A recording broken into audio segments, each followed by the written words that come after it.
ভাবুন তো, এমন একটা মাস্টার প্ল্যান যেটা প্রায় ২০০০ বছরের পুরনো, কিন্তু আজকের দিনেও যে কোনো আন্দোলন গড়ে তোলার জন্য অবিশ্বাস্যভাবে প্রাসঙ্গিক।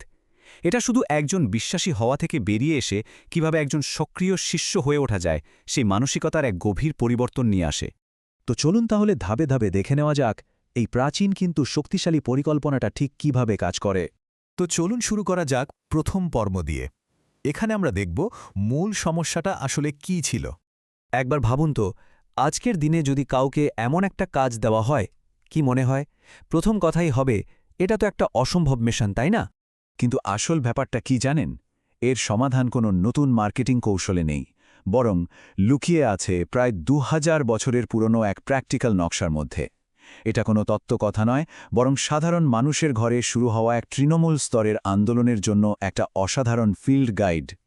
আচ্ছা, এবার আমরা পরিকল্পনার এমন একটা অংশে ঢুকব যার প্রথম কয়েকটা ধাপ আমাদের আধুনিক যুক্তির একদম উল্টো পথে হাঁটে। ব্যাপারটা ভাবুন, ৭০ জন লোক রেডি। আমাদের আজকের বুদ্ধি কি বলবে? অবশ্যই প্রত্যেককে আলাদা আলাদা জায়গায় পাঠিয়ে দাও, যত বেশি সম্ভব জায়গায় পৌঁছানো যাবে। কিন্তু যিশু ঠিক এর উল্টোটা করলেন। তিনি তাদের দুজন দুজন করে পাঠালেন। কেন? কারণ আধুনিক যুক্তি যেখানে ভাবে শুধু পৌঁছানোর কথা, সেখানে এই প্রাচীন পরিকল্পনা জোর দেয় টিকে থাকার ওপর। মানে কত দ্রুত শুরু করা হচ্ছে তার চেয়েও জরুরি হলো শেষ পর্যন্ত টিকে থাকার শক্তি আছে কিনা। আর এর কারণটা লুকিয়ে আছে এই কথাটার মধ্যেই। মানে যখনই নতুন কিছু শুরু করতে যাওয়া হয়, তখন তো প্রত্যাখ্যান আসবেই, ভয়ও লাগবে। একা থাকলে সাহস হারিয়ে ফেলার একটা ভয় থাকে, তাই না? কিন্তু পাশে যদি একজন সঙ্গী থাকে, তাহলে একে অপরকে সাহস দেওয়া যায়, সাপোর্ট পাওয়া যায়, যা এগিয়ে যেতে সাহায্য করে। এর পরের ধাপটাও ঠিক তেমনই অন্যরকম। মানে অন্য কিছু করার আগে দলগুলোকে বলা হলো প্রার্থনা করতে। কিন্তু এটা শুধু সবকিছু যেন ভালো হয় মার্কা প্রার্থনা নয়, না না, তাদের বলা হলো শস্যক্ষেতের মালিকের কাছে প্রার্থনা করতে, যেন ঈশ্বর নিজেই আরও কর্মী পাঠান। আর এই পরিকল্পনার আসল সৌন্দর্যটা তো এখানেই, যে নতুন কর্মীরা বাইরে থেকে আসবে না, বরং ঈশ্বর তাদের সেই সমাজের ভেতর থেকেই তুলে আনবেন। তো এখন আসা যাক সবচেয়ে গুরুত্বপূর্ণ কৌশলটার দিকে। একটা নতুন সমাজে ঢোকার চাবিকাঠিটা আসলে কি? দলটা একটা নতুন শহরে পৌঁছেছে, যেখানে তারা কাউকে চেনে না। এখন কি করবে? তাদের মিশন কিন্তু শয়ে শয়ে লোকের কাছে পৌঁছানো নয়। না, তাদের মিশন হল শুধু একজনকে খুঁজে বের করা, একজন বিশেষ ব্যক্তি, যাকে বলা হচ্ছে শান্তির মানুষ। এখন প্রশ্ন হল, এই শান্তির মানুষ ব্যাপারটা কি? ইনি কিন্তু শুধু একজন ভালো মনের মানুষ নন। ইনি আসলে এমন একজন যার মনটা জেনুইনলি খোলা এবং যিনি তার পুরো সমাজের সাথে সংযোগ করিয়ে দেওয়ার একটা সেতু। মানে ইনি হলেন সেই মাস্টার কি, যেটা দিয়ে একটা পুরো সম্প্রদায়ের দরজাই খুলে ফেলা যায়। তো এই বিশেষ মানুষটিকে চেনার ৩টে সহজ কিন্তু খুব শক্তিশালী লক্ষণ আছে। ১. তিনি আপনাকে তার নিজের জায়গায়, তার ব্যক্তিগত পরিসরে স্বাগত জানাবেন। ২. তিনি সত্যি সত্যি মন দিয়ে আপনার কথা শুনবেন। আর ৩. তিনি নিজে থেকেই আপনাকে তার চেনা জানা মানুষদের সাথে পরিচয় করিয়ে দেবেন। ভাবুন একবার, শয়ে শয়ে দরজায় কড়া নাড়ার চেয়ে একজন সঠিক মানুষ খুঁজে বের করাটা অনেক বেশি কাজের, তাই না? তিনিই তো বাকি সব দরজা খুলে দেবেন। আচ্ছা, শান্তির মানুষকে তো পাওয়া গেল। এখনকার পর্বটা হলো কিভাবে সেই সম্পর্কটাকে আরও গভীর করা যায় তার উপর। তো শান্তির মানুষ পাওয়া গেল, তিনি তার বাড়িতে আমন্ত্রণও জানালেন। এরপর কি?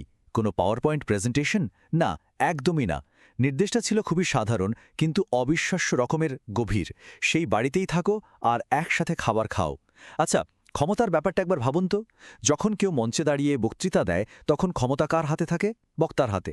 কিন্তু যখন আপনি অন্যের ডাইনিং টেবিলে একজন অতিথি হিসেবে বসেন, তখন ক্ষমতা চলে যায় হোস্টের হাতে। নিজেকে অতিথি হিসেবে পেশ করার মানে হলো আপনি নিজেকে দুর্বল প্রমাণ করছেন, আর এটাই এমন এক বিশ্বাস তৈরি করে যা কোনো লম্বা বক্তৃতা দিয়েও করা সম্ভব নয়। আর এর আসল লক্ষ্য হল একটা চুক্তিবদ্ধ সম্পর্ক তৈরি করা।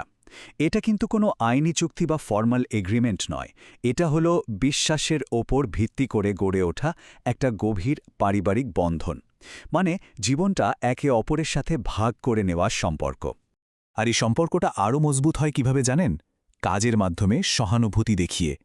নির্দেশটা ছিল অসুস্থদের সুস্থ করো। মানে নিজের বিশ্বাসের কথা বলারও আগে কাজের মাধ্যমে ভালোবাসা প্রমাণ করা। মানুষ যখন কষ্টে থাকে, তখন বড় বড় কথা তাদের কাছে কোনো মানে রাখে না। তাদের আসল প্রয়োজনটা মিটিয়ে সাহায্য করাই তাদের মন জয় করার সবচেয়ে শক্তিশালী উপায়। তো ভিত্তি তৈরি হল, সম্পর্কও মজবুত হল। এবার বার্তাটা ছড়ানোর পালা। চলুন দেখি সেই পদ্ধতিটা কি ছিল। কিন্তু এখানেও বার্তা ভাগ করে নেওয়ার পদ্ধতিটা একেবারেই অন্যরকম। এটা কোনো লেকচার বা বক্তৃতা নয়, বরং এটা একটা দারুণ প্রক্রিয়া, যার নাম ডিসকভারি বাইবেল স্টাডি বা ডিবিএস।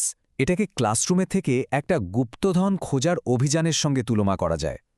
সবাই গোল হয়ে বসে, যেটা বুঝিয়ে দেয় যে এখানে কেউ বড় নয়, কেউ ছোট নয়, সবাই সমান।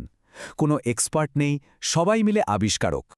একটা সহজ গল্প পড়া হয় আর তারপর মাত্র 2টো সহজ প্রশ্ন করা হয়। প্রথম প্রশ্নটা হলো, এ গল্পটা আমাদের ঈশ্বর সম্পর্কে কি শেখাচ্ছে? দেখুন, এই প্রশ্নটা সবার দৃষ্টি ওপরের দিকে নিয়ে যায়। ফলে অন্য কেউ উত্তর বলে দেওয়ার বদলে প্রত্যেকে নিজে থেকেই ঈশ্বরের চরিত্রটা আবিষ্কার করে। আর দ্বিতীয় প্রশ্নটা একটা আয়নার মতো কাজ করে। এই গল্পটা আমাদের নিজেদের সম্পর্কে কি শেখায়?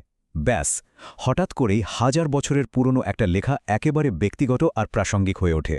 দেখুন, শুধু জ্ঞান থাকলেই তো হবে না, তাই না? কাজ ছাড়া তো জ্ঞান অর্থহীন। আর এখানেই এই পুরো পরিকল্পনার আসল ইঞ্জিনটা চালু হয়।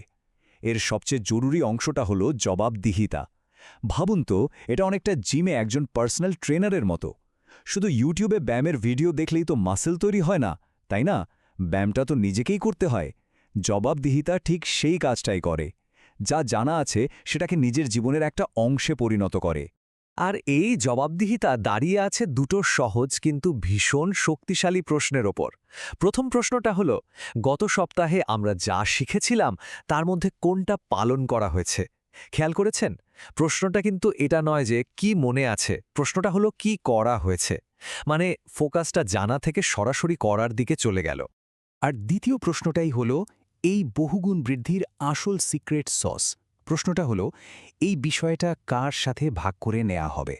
এই একটা প্রশ্নই নিশ্চিত করে যে বার্তাটা কখনো এক জায়গায় থেমে থাকবে না। এটা একটা প্রত্যাশা তৈরি করে দেয় যে যা কিছু পাওয়া গেছে সেটা অন্যকেও দিতে হবে। মানে প্রত্যেক শিষ্যই যেন আর একজন শিষ্য তৈরিকারী হয়ে ওঠে। আচ্ছা, এতক্ষণ তো আমরা একটা প্রাচীন নকশা নিয়ে কথা বললাম। এবার চলুন এটাকে একদম আজকের দিনের প্রেক্ষাপটে নিয়ে আসি। এই পুরো মাস্টার প্ল্যানটা কিন্তু খুবই সহজ, বাস্তবসম্মত আর চিরন্তন। এটা এটাই প্রমাণ করে যে বড় কোনো ডিগ্রি বা বিশাল প্ল্যাটফর্ম ছাড়াই সাধারণ মানুষ একটা সঠিক পরিকল্পনা আর একে অপরের সমর্থনের মাধ্যমে একটা বিরাট পরিবর্তন আনতে পারে। আর সবশেষে এটা আমাদের জন্য একটা প্রশ্ন রেখে যায়, আমরা কি বড় প্ল্যাটফর্ম খোঁজার নেশায় সবচেয়ে গুরুত্বপূর্ণ সংযোগটাকেই উপেক্ষা করে ফেলছি, আমাদের পাশে থাকা সেই শান্তির মানুষটিকে? হয়তো সেই আসল সংযোগটা আমাদের জীবনে, আমাদের অফিসে বা আমাদের পাড়াতেই ঠিক আমাদের পাশেই রয়েছে।